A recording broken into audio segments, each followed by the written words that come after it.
Good morning. आज मैं आप सबके लिए लाया हूँ बीएससी पार्ट 2 के पेपर थर्ड का इम्पोर्टेंट क्वेश्चन जो 2024 में आने वाले हैं। पेपर थर्ड में 3 बुक के क्वेश्चन आते हैं। एक आता है आपका डिफरेंशियल कैलकुलस, इंटीग्रल कैलकुलस और रियल एनालिसिस से।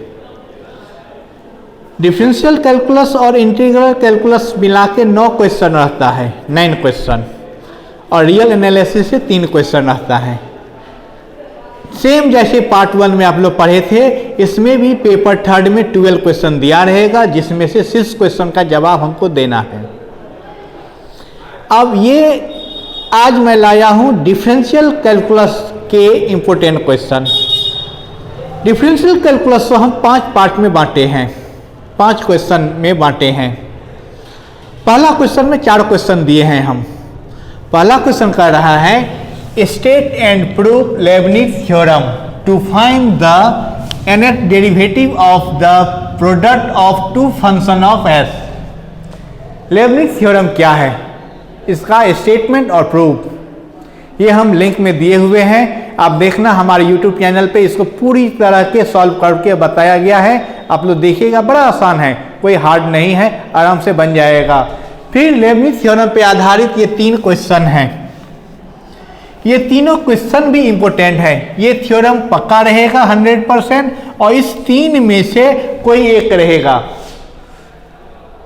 प्रायः सबका सॉल्यूशन हम दिए हुए हैं, और या किसका सॉल्यूशन नहीं दिए हैं वो सॉल्यूशन हम आपको यूट्यूब पे प्रोवाइड करा देंगे। इंपॉर्टेंट क्वेश्चन के क्रम में ये क्वेश्चन नंबर 2 है। क्वेश्चन नंबर 2 में भी हमने क्या क्या 5 पार्ट यहाँ पे लिए हैं, 5 क्वेश्चन इसमें दिए हैं।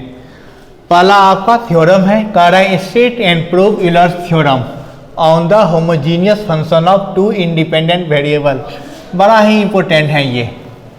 फिर इसके साथ ये 4 क्वेश्चन है, इस 4 में से कोई एक क्वेश्चन आते हैं जो ये दोनों जो है, ये तीनों 2 नंबर, 3 नंबर, 4 नंबर ये यूलर्स थ्योरम पे आधारित हैं। और ये 5 नंबर कहता है एक्सपेंड करने के लिए log 1 plus sign S and e के पावर साइन एस, इस दोनों को एक्सपेंड करने के लिए बहुत इंपॉर्टेंट है, इसको जरूर देख लेना है हमको। तो यहाँ पे ये इंपॉर्टेंट क्वेश्चन है, 1 नंबर क्वेश्चन पक्का रहेगा, 2 का 1, और इस 4 में से कोई एक रहेंगे इसके साथ।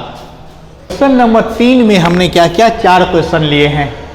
क्वेश्चन नंबर 3 टेंजेंट और नॉर्मल से लिया गया है। पहला कहते हैं इसमें find the condition that the line x cos alpha plus y sine alpha equal to p में टच द कर्व एस के पावर एम वाई के power n equal to a के पावर एम प्लस एन। यानी कहता है condition निकालिए जब यह लाइन इस कर्व को स्पर्श करे। दूसरा कहता है प्रूव करने के लिए ये जो कर्व है आपका, इसमें सब नॉर्मल वैरी करता है किसके, स्क्वायर ऑफ ऑर्डिनेट के, ऑर्डिनेट के स्क्वायर के रेस्पेक्ट में प्रोपोर्शनल होता है। कौन को, सब नॉर्मल, और सब टेंजेंट जो होता है वो कांस्टेंट लेंथ में होते हैं, कांस्टेंट। ये प्रूव करने के लिए कह रहा।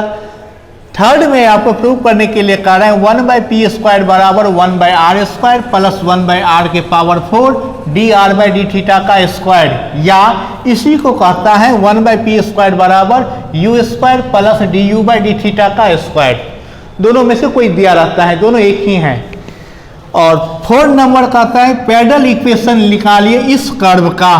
ये जो कर्व दिया हुआ है, इस कर्व का पैरेलल इक्वेशन क्या होगा ये लिखिए।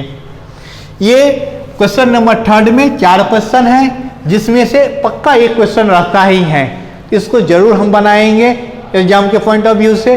अब है आपका क्वेश्चन नंबर 4। ये क्वेश्चन लिया गया है रेडियस ऑफ कर्वेचर से। क्वेश्चन नंबर 1 में कहता है रेडियस ऑफ कर्वेचर निकालिए कर्व जब दिया हो कार्टेशियन फॉर्म में, या इसको कहा जाता है रो इक्वल टू, प्रूव करने के लिए कहेगा रो इक्वल टू 1 प्लस y1² के पावर 3/2/y2, जहाँ पे y1 हो गया एक बार डिफ्रेंसिएशन dy/ds, y2 हो गया d2y/ds²।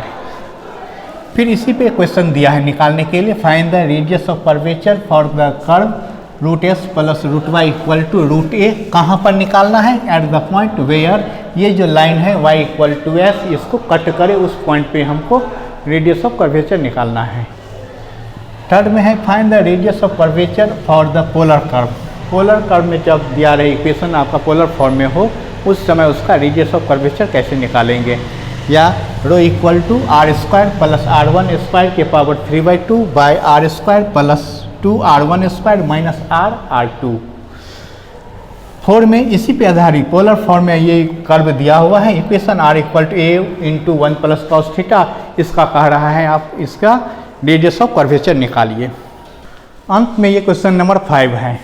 क्वेश्चन नंबर 5 हम लिए हैं मैक्सिमम मिनिमम से। जनरली इसको इंटीग्रल कैलकुलस के साथ जोड़ा जाता है। उसमें ये बीटा गामा फंक्शन आएगा ना आपका इंटीग्रल में पढ़ेंगे हम लोग, तो बीटा गामा फंक्शन के साथ इसको पेयर बनाया जाता है। लेकिन हाँ ये आपका डिफरेंशियल कैलकुलस से ही लिया गया है। मैक्सिमम मिनिमम, मैक्सिमम मिनिमम कहते हैं पहला इसमें कि obtain Lagrange condition for maximum minimum. Maximum minimum निकालने का क्या कंडीशन है ये आप निकालिए, पहला थ्योरम। इस पे आधारित 2 क्वेश्चन है, ये दोनों बड़ा इंपॉर्टेंट है। इसमें से एक पक्का रहता है, या तो कहेगा आपको कंडीशन निकालने के लिए या नहीं को ये इस दोनों में से कोई एक मैक्सिमम मिनिमम निकालने के लिए इस फंक्शन का बहुत इंपॉर्टेंट है। ये पांचों क्वेश्चन अगर आप बना लेंगे एग्जाम्स के व्यू से तो पक्का 4 क्वेश्चन आ ही जाएगा। क्योंकि होता है क्या, इंटीग्रेशन और डिफरेंशिएशन दोनों मिला के 9 क्वेश्चन रहता है, हम आपको पहले ही बता दिए हैं।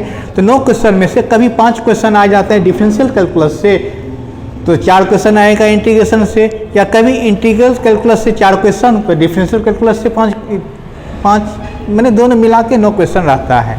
तो नेक्स्ट वीडियो में फिर हम इसका सॉल्यूशन देखेंगे क्या है नहीं है।